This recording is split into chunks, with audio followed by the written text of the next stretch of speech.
Clarkson seemingly throws shade at her ex-husband while putting her own twist on Gail's ABCDEFU. I don't know how anybody, I'll just be real with you, goes through grief, like divorce, any kind of grief, any kind of loss without having an outlet. With a more than 3-year legal battle, the talk show host has filed a countersuit against her former husband and his father, Narvel Blackstock's management firm. The death of Brandon Blackstock, talent manager and ex-husband of Kelly Clarkson, was confirmed last week, and it quickly dominated timelines. The immediate questions, the official cause, where he spent his final days, how Kelly and their 2 children are managing, and how their recent legal history fits, or doesn't, into this moment.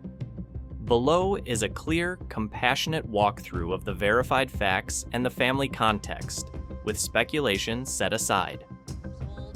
Here are some of our other top stories we are following today. Talent manager Brandon Blackstock, the ex-husband of singer Kelly Clarkson and father of her 2 children, has died after a battle with cancer. He was 48 years old. Clarkson postponed her Las Vegas residency to be with her children. Deanne? Yeah. Do you tell her how much you love her? I don't want to. You don't want to? Oh, yeah. I love you, and I send you a special.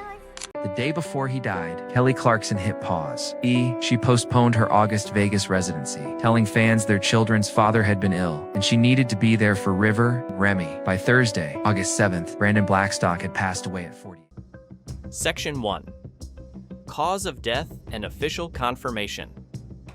Authorities in Silverbow County, Montana state that Brandon died on August 7, 2025, at age 48, after a multi-year fight with melanoma, skin cancer. The coroner, Dan Hollis, confirmed the cause as melanoma and the manner as natural, adding that Brandon passed peacefully at home under hospice care, with family present. Multiple reputable outlets published the same core details on the record, which is why newsrooms treated the report as confirmed rather than rumor. Beyond the certificate language, the coverage consistently emphasizes that this was not sudden inside the family. He had been in treatment for over 3 years, and the end-of-life decision to remain at home was intentional.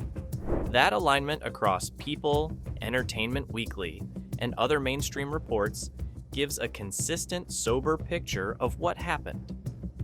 Section 2. The final weeks in Montana. Reports paint a quiet, private final chapter. Brandon spent his last weeks at home in Butte, not in a hospital, leaning on hospice support and time with loved ones. Several pieces note that he had already shifted much of his life to Montana for breathing room from industry noise, and the family asked for privacy as they gathered. The recurring details, home setting, hospice, close family, are consistent across the obituaries and follow-ups published since the announcement. Feature stories also reference the broader ranch life turn he embraced in recent years, which helps explain why the location, Butte, and the decision to remain at home mattered to him and his relatives. Comfort, control, and dignity at the end.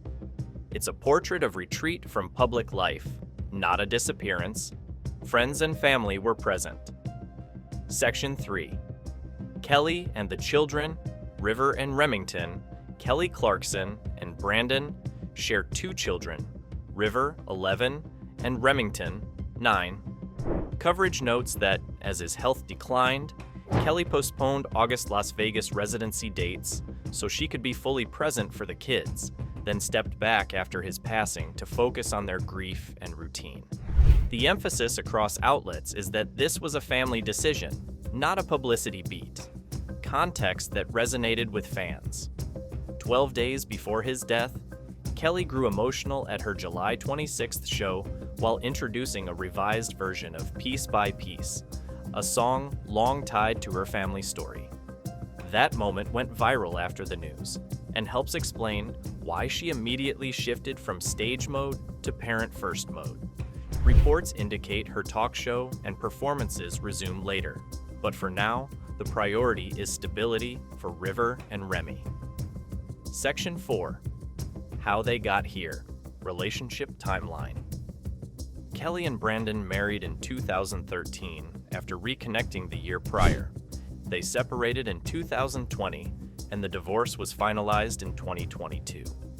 Mainstream timelines cover the arc: a marriage intertwined with professional collaboration, 2 children, then a protracted legal process that resolved in March 2022 with custody and financial terms. That's important context because it undercuts the ex versus family framing that sometimes appears in comments. Co-parenting continues long after a decree, and supporting kids through a parent's illness and death overrides any tabloid narrative. Those same timelines also explain why the public sometimes conflates unrelated chapters. The marriage ended years ago, but the parenting relationship didn't. And that's what guided Kelly's immediate decisions around shows and travel once his condition worsened. Section 5. The legal headlines people remember. Separate from the marriage, a high-profile manager-child commissions dispute kept both names in the news after the divorce. In December 2023, a California labor commissioner ruled Brandon owed Kelly about $2.64 million, finding that as manager, he had unlawfully procured certain deals that should have gone through a licensed agent under the state's Talent Agencies Act. He challenged the ruling. In May 2024, both sides settled pending lawsuits, and a scheduled bench trial was taken off the calendar. This legal arc explains why online reactions can feel complicated. People remember the filings, the appeals, and the dollar amounts, but it's a different lane from his illness and death. The settlement meant that chapter had been closed more than a year before the coroner's confirmation.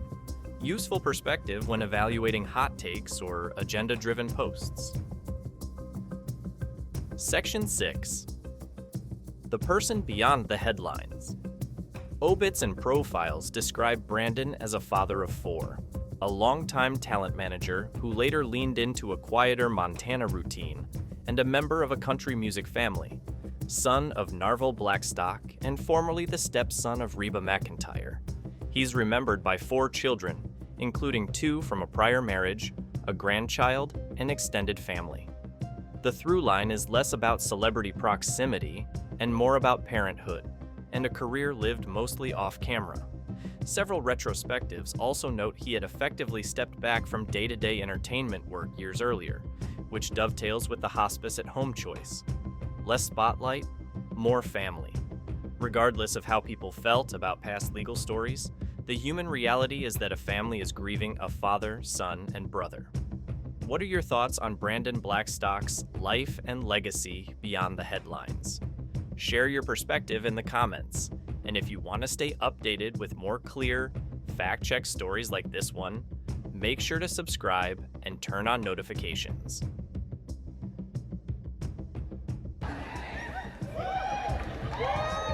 Okay.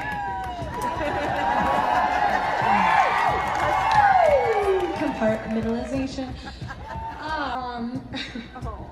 So I love you too.